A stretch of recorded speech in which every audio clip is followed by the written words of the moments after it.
तो जय जगन्नाथ भाई मैंने तो भाई मैंने आपण मैंने निश्चय जानी थे ये किछि दिन तले आमर जने भारतीय नागरिक को बांग्लादेश रे बहुत माड़ मारिकी आउ जिते मन पुरलानी लास्ट बीच रास्तार जाली देते तो एक कथा शुणिकी मन तो बहुत दुख है किंतु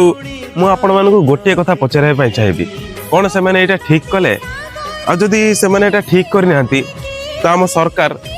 माने बांग्लादेश प्रति कौन पे एपर्यंत किसी एक्शन नेउ नहीं कौन पे आम सरकार एपर्यंत चुप अच्छी तो भाई माने आमर जो दीपू चंद्र दास से जन भल लोक थे से तांकर घर परिवार चलैया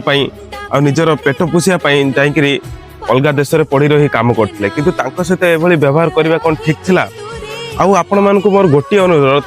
जदि आपण मैंने कहीं बाहर राज्य में रोचंती कि बाहर देश में रोचंती तो आपणकर ध्यान रखिए एवं आपणकर सुरक्षा रहिबे तो आज एतिक थिला सांग माने आ दीपू चंद्र आमको कौन करवा दरकार आपण माने निश्चय कमेंट रे जणेबे तो रहिली सांग माने जय जगन्नाथ।